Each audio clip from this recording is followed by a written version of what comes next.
First contact. The day Earth's skies changed forever started like any other for Dr. Samantha Chen. She sipped her morning coffee, scrolling through astronomical data on her tablet. As lead scientist at the SETI Institute, she'd spent years searching for signs of extraterrestrial intelligence. Little did she know, today was the day her life's work would pay off in spectacular fashion. A notification pinged. Samantha's eyes widened as she read the urgent message from her team. Unprecedented signals were flooding in from their deep space arrays. This was no false alarm or wayward satellite. The patterns were too complex, too deliberate. "Holy shit," Samantha whispered, her coffee forgotten. "They're here." Within hours, the news spread like wildfire. Governments scrambled, media outlets exploded with speculation, and the public alternated between excitement and panic. As Earth's foremost expert on extraterrestrial communication, Samantha found herself thrust into the global spotlight. She barely had time to process the magnitude of the situation before being whisked away to a top-secret military facility. There, she joined a hastily assembled team of scientists, linguists, and government officials tasked with managing humanity's first contact. As the alien ship entered Earth's orbit, the world held its collective breath. Would they be conquerors or diplomats? Despite years of imagining this moment, Samantha realized humanity was woefully unprepared for the reality of it. The ship itself defied conventional understanding. It seemed to shimmer and shift, as if not fully present in our dimension. When it finally settled into a stable form, it resembled an enormous iridescent seashell suspended in the sky. "Fascinating," Samantha murmured, studying the vessel through high-powered telescopes. "The hull appears to be composed of some kind of programmable matter. I've never seen anything like it." As the team debated their next move, the decision was made for them. A smaller craft detached from the mothership, descending towards the facility with graceful, fluid movements. "They're coming to us," General Harris, the military liaison, stated grimly. "Everyone to your positions. Remember your training." Samantha almost laughed at that. What training could possibly prepare them for this? Nevertheless, she steeled herself as they moved to the designated landing zone. The craft touched down with barely a whisper, its pearlescent surface rippling like water. A seam appeared, widening into an entrance, and then they emerged. Samantha's scientific mind raced to categorize what she saw. The aliens were roughly humanoid, but their similarities ended. Their bodies seemed to be composed of a translucent, gelatinous substance that pulsed with bioluminescence. 3 trunk-like appendages served as legs, while 4 tentacle-like arms extended from their torsos. But it was their faces, if you could call them that truly captivated Samantha.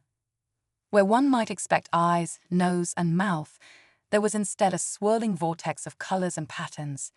It was as if their entire heads were giant, 3-dimensional mood rings, constantly shifting and changing. As the lead alien glided forward, Samantha stepped up, her heart pounding.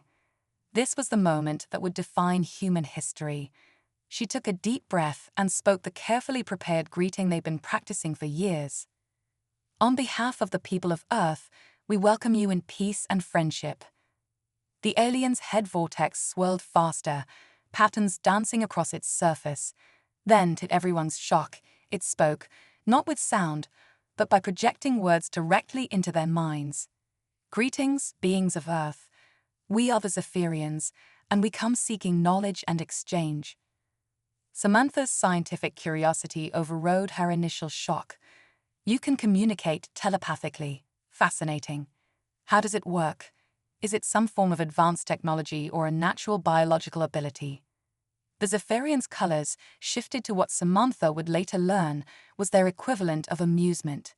"Your inquisitiveness is refreshing, Earth being. We shall have much to discuss." As the initial introductions progressed, Samantha couldn't help but feel a surge of pride in humanity. Despite the mind-boggling strangeness of the situation, they were handling it with relative calm and dignity. There had been no panic, no rash actions, just genuine curiosity and a willingness to learn. Over the next few hours, basic information was exchanged. The Zephyrians explained that they were explorers from a distant star system, part of a vast galactic community. They had been observing Earth for some time, waiting for the right moment to make contact. "Your species fascinates us," the lead Zephyrian, who introduced itself as Zix, explained. "You possess a unique combination of intellect, creativity, and determination that we have rarely encountered." Samantha beamed at the compliment, but couldn't help asking, if you were so advanced, what could you possibly learn from us? Zix's colors swirled thoughtfully. "Knowledge takes many forms, Earth being. While we may be technologically superior, there is much about your culture, your art, your very way of thinking that is alien to us. We believe there is great potential for mutual growth and understanding." As the day wore on, more Zephyrians joined the group, each eager to interact with the humans. Samantha found herself in deep conversation with a Zephyrian scientist named Vex, comparing notes on everything from quantum physics to philosophy. "Your ability to think abstractly, to imagine things that do not exist, it is truly remarkable," Vex marveled. "This creativity of yours is a concept we struggle to fully grasp." Samantha laughed. "Well, we had plenty of practice. Humans have been imagining alien life for centuries. Though I have to admit, none of our science fiction quite prepared us for, well, you." Vex's colors rippled in what Samantha was beginning to recognize as their version of laughter. Perhaps that is the true power of humanity, your ability to adapt and embrace the unknown. As night fell, the Zephyrians prepared to return to their ship. But this was only the beginning. Plans were made for further meetings, cultural exchanges, and scientific collaborations. The world would never be the same. Exhausted but exhilarated, Samantha finally had a moment to check her phone. She smiled at the thousands of messages from friends, family, and colleagues around the world. One text from her sister caught her eye. "So sis, on a scale of 1 to holy crap aliens are real, how's your day been?" Samantha chuckled, trying to sum up the most extraordinary day in human history. She typed back a simple reply. "Let's just say, I'm going to need a bigger coffee mug." As she looked up at the Zephyrian mothership glimmering in the night sky, Samantha felt a profound sense of optimism. Humanity had taken its first steps into a larger universe, and she couldn't wait to see where this cosmic journey would lead. Alien Biology 101. Dr. Samantha Chen suppressed a giggle as she watched Zix, the lead Zephyrian diplomat, attempt to use a fork. The gelatinous alien's tentacle-like appendages kept passing right through the utensil, causing frustrated ripples of color across its face vortex. "Perhaps we should stick to finger foods for now," Samantha suggested gently, pushing a plate of bite-sized sandwiches towards her new extraterrestrial friend. It had been 2 weeks since first contact, and the initial shock had given way to a flurry of cultural exchanges. Today's mission: introduce the Zephyrians to Earth cuisine. Zix's colors swirled in what Samantha now recognized as gratitude. "Your nourishment rituals are fascinatingly complex," Earth friend Samantha. "On Zephyria, we simply absorb nutrients through our outer membrane." "Wait," Samantha's colleague, Dr. Rajesh Patel, interjected. "You don't have mouths. Then how do you, kiss?" The room fell silent as all humans present realized they were intensely curious about the answer. The Zephyrians' colors flickered rapidly, their equivalent of confused blinking. "Kiss?" Zix inquired, the unfamiliar word appearing in everyone's minds. "We are unfamiliar with this concept. Please elaborate." What followed was perhaps the most awkward PowerPoint presentation in human history, as the scientists attempted to explain the mechanics and cultural significance of kissing to a group of bemused aliens. "So, you temporarily fuse your food intake orifices as a sign of affection," Vex, the Zephyrian scientist, clarified. "Intriguing. Does this not interfere with your respiratory processes?" Samantha felt her cheeks burn. "Well, when you put it like that, it does sound a bit odd. But trust me, it's quite enjoyable." Zix's colors shifted to a deep, pulsing indigo, their version of fascination. Humans are far more complex than our initial studies suggested. We must revise our xenobiology primers immediately. As the day progressed, the cultural misunderstandings only grew more hilarious and enlightening. The Zephyrians were particularly baffled by the concept of sleeping. You voluntarily enter a state of unconsciousness for a third of your life cycle, Vex exclaimed, their form rippling with disbelief. Is this not incredibly dangerous? Rajesh yawned, unintentionally demonstrating the very concept under discussion. On the contrary, it's essential for our health and cognitive function. Don't Zephyrians need to rest? We enter brief periods of low-energy stasis, Zix explained, but nothing so extreme as this sleep you describe. Fascinating. Might we observe this process? And so, in the name of interstellar diplomacy, Samantha found herself hosting the galaxy's most awkward slumber party. A team of human volunteers, herself included, agreed to be monitored by the Zephyrians as they slept. As Samantha drifted off, she couldn't help but chuckle at the absurdity of the situation. Here she was, humanity's leading expert on extraterrestrial communication, essentially being tapped in by curious aliens. The next morning brought even more surprises. Samantha awoke to find the Zephyrians in a state of agitation, their colors flickering wildly. Earth friend Samantha, Zix's mental voice was tinged with concern. Several of your kind appeared to be malfunctioning during the night. They produced strange noises and their ocular organs darted rapidly beneath their protective membranes. Are you unwell? It took several minutes for Samantha to stop laughing long enough to explain the concepts of snoring and REM sleep. But the greatest shock was yet to come. As the humans and Zephyrians compared notes on biology, reproduction inevitably came up. The Zephyrians explained their asexual budding process, which involved splitting off a small portion of their gelatinous form to create offspring.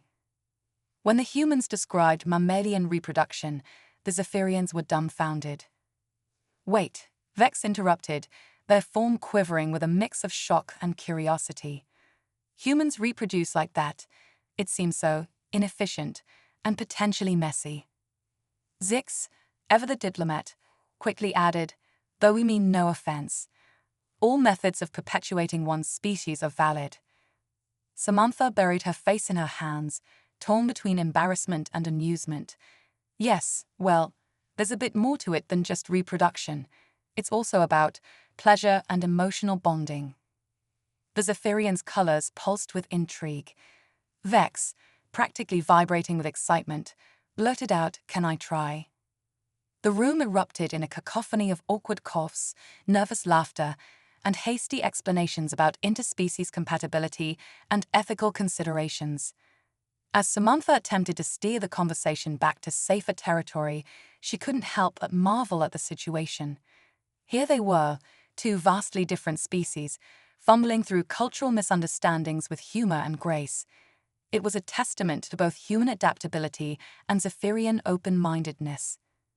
Later that evening, as Samantha prepared her daily report for the United Nations Extraterrestrial Affairs Committee, she paused, struggling to find the right words to summarize the day's events. How does one diplomatically phrase, "Aliens think kissing is weird, are terrified of sleep, and are way too curious about human mating habits," in an official document? With a sigh and a smile, Samantha began typing. Day 15 of cultural exchange with the Zephyrians has led to significant breakthroughs in our understanding of xenobiology and social practices. However, it has also highlighted the vast gulf of differences between our species, particularly in areas of physiology and reproduction. It is recommended that future exchanges include more comprehensive briefings on sensitive topics to avoid potential interstellar faux pas. As she hit send, Samantha couldn't help but chuckle. If someone had told her a month ago that she'd be playing interstellar sex ed teacher to a bunch of color-changing space jellies, she'd have thought they were crazy. Yet here she was, at the forefront of the greatest adventure in human history. As strange and occasionally awkward as it was, Samantha wouldn't have it any other way. She glanced out the window at the Zephyrian ship hovering in the night sky, its iridescent surface shimmering like a cosmic soap bubble. Tomorrow would bring new challenges, new misunderstandings, and new discoveries. Samantha grinned. She couldn't wait. Cosmic karaoke catastrophe. As the cultural exchange between humans and Zephyrians entered its third month, Dr. Samantha Chen found herself facing an unprecedented diplomatic challenge, explaining the concept of music to a species that communicated through color and telepathy. So, you manipulate air molecules to create patterns of compression and rarefaction, which your auditory organs interpret as pleasurable sensations. Zix's head vortex swirled with confusion. And this serves no practical purpose beyond entertainment. Samantha sighed, realizing that her usual scientific approach wasn't cutting it. You know what? Sometimes you just have to experience it. Who's up for some cosmic karaoke? And that's how Samantha ended up in a hastily converted conference room, surrounded by curious Zephyrians and her equally bemused human colleagues, clutching a microphone and wondering if she was about to trigger an interstellar incident. "All right, folks," she announced, trying to sound more confident than she felt. "Welcome to Earth's premier cultural export, Karaoke Night." As the opening chords of Don't Stop Believin' filled the room, Samantha began to sing. The Zephyrians' reactions were immediate and startling. Their gelatinous bodies began to pulse and ripple in time with the music, head vortexes exploding in a riot of colors. "Earth friend Samantha," Vex exclaimed telepathically, their form quivering with excitement. "We can feel the vibrations through our entire being. It's awesome," Samantha suggested between verses. "Intoxicating." The assembled Zephyrians projected in unison, their collective enthusiasm nearly bowling Samantha over mid-chorus. What followed was a night that would go down in both human and Zephyrian history books. As more humans joined in, belting out everything from pop hits to opera arias, the Zephyrians became more and more animated. They discovered that by modulating the bioluminescent pulses in their bodies, they could create visual songs that matched the rhythms and emotions of the human music. The conference room soon resembled a cross between a disco and a lightning storm, with pulsing alien bodies creating a dazzling light show. Dr. Rajesh Patel, usually the most serious of the team, found himself teaching the Macarena to a group of enthusiastic Zephyrians. The sight of the gelatinous aliens attempting to shake their non-existent hips had everyone in stitches. As the night wore on, the Zephyrians began to experiment with producing their own sounds. By manipulating their form, they could create otherworldly tones that harmonized beautifully with the human voices. The result was a truly interstellar jam session, with humans and aliens collaborating on what could only be described as cosmic funk. Samantha watched in awe as Zix, usually so dignified, undulated wildly to a pulsing EDM beat. "I believe I'm experiencing what you call getting down," the alien diplomat projected, its colors flashing like a psychedelic strode light. Just as Samantha thought the night couldn't get any more surreal, Vex approached her with an unusual request. "Earth friend Samantha, we have been observing a recurring physical response in humans during this karaoke. It appears to involve rapid, rhythmic contractions of the lower limbs. Might we try this dancing?"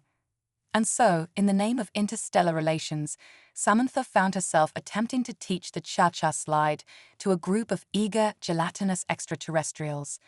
The results were both hilarious and oddly beautiful, as the Zephyrians interpreted the dance moves through their own unique physiology.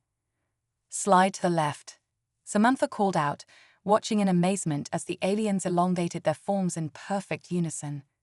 "Crisscross," the Zephyrians twisted their tentacle-like appendages into complex knots, creating a living, pulsing sculpture. As dawn broke, humans and Zephyrians alike were exhausted but exhilarated.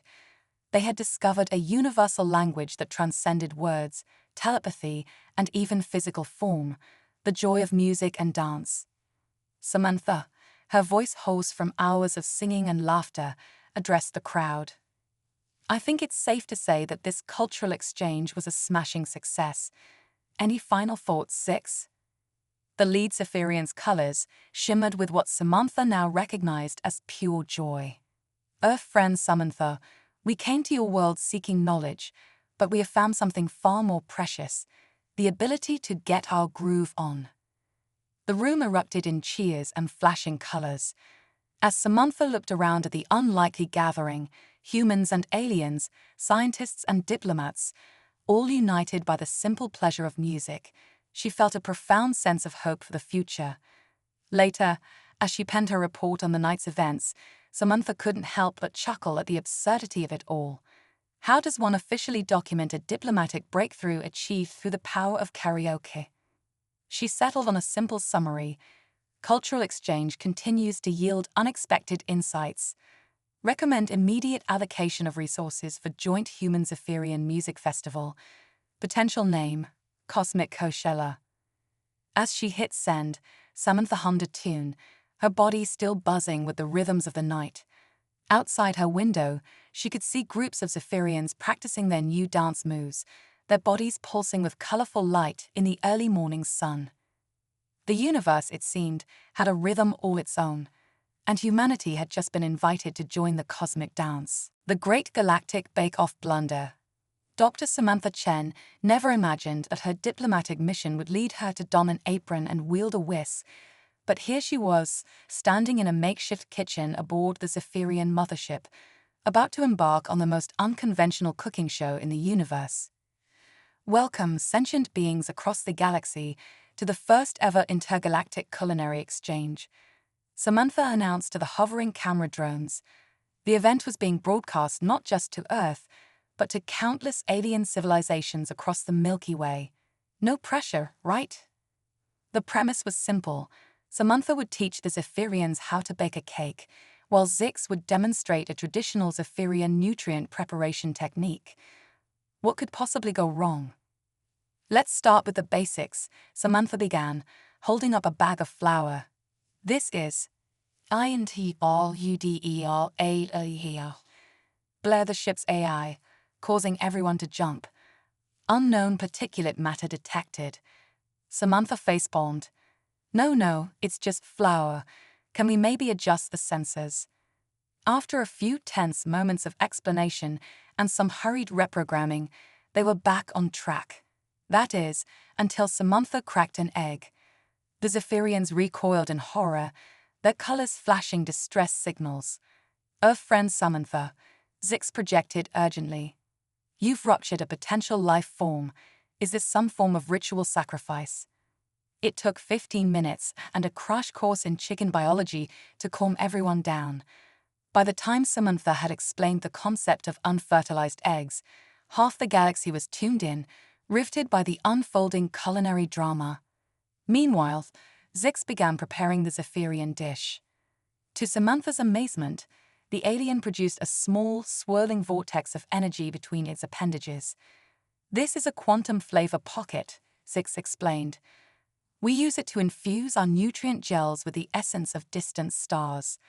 Samantha's scientific mind was buzzing with questions, but she had to focus on her increasingly messy cake batter. As she reached for the electric mixer, she realized too late that the Zephyrians had helpfully upgraded it with their advanced technology.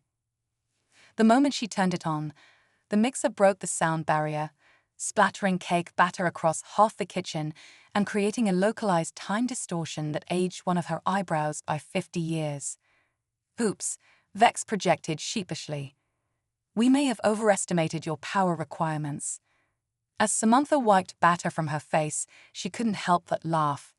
This was quickly devolving into the most watched cooking disaster in galactic history. Not to be outdone, Zix's quantum flavor pocket suddenly hiccuped, releasing a burst of exotic particles that briefly turned all the metal in the room into chocolate. Fascinating, Zix exclaimed, licking a chocolatey tentacle. We've accidentally created a new form of culinary transmutation. The broadcast was now trending across 1,000 worlds. Alien civilizations watched in a mixture of horror and delight as the humans and Zephyrians fumbled their way through increasingly chaotic culinary experiments. Samantha's cake, against all odds, made it into the oven, As she set the timer, she turned to see Zix putting the finishing touches on the Zephyrian dish, a shimmering, opalescent gel that pulsed with inner light. "It's beautiful," Samantha marveled. "What do you call it?" Zix's colors shifted to a warm, inviting glow. The closest translation would be essence of cosmic wonder. "Would you like to try it?" Samantha hesitated only for a moment before nodding. In the name of diplomacy and insatiable scientific curiosity, she'd try anything once. As she ingested a small portion of the gel, Samantha's world exploded into color and sensation. For a brief, breathtaking moment, she could taste starlight, feel the solar winds, and hear the music of distant galaxies. "Wow," she breathed as the effects faded. "That was indescribable." The Zephyrians rippled with pleasure at her reaction. "And now," Zix projected, "we shall sample your Earth delicacy." The timer dinged, and Samantha removed her slightly lopsided cake from the oven. As she frosted it, somewhat unevenly, due to her still shaking hands from the cosmic flavor experience, she felt a twinge of nervousness. How would her simple dessert compare to literal tastes of the cosmos? The Zephyrians gathered around, their appendages poised to sample the cake. Samantha held her breath as Zix took the first bite. The alien's reaction was instantaneous and shocking. Zix's entire form began to vibrate, colors exploding across its surface like fireworks. The other Zephyrians backed away in alarm. "Zix," Samantha cried out, "are you all right? Is it poisonous to you?" For a tense moment, there was no response. Then, slowly, Zix's colors stabilized into a warm, pulsing glow. "Earth friend Samantha," the alien projected, its mental voice filled with awe. "This cake, it is an explosion of texture and flavor unlike anything in our experience. The contrast between the soft bread and the sweet frosting is delicious."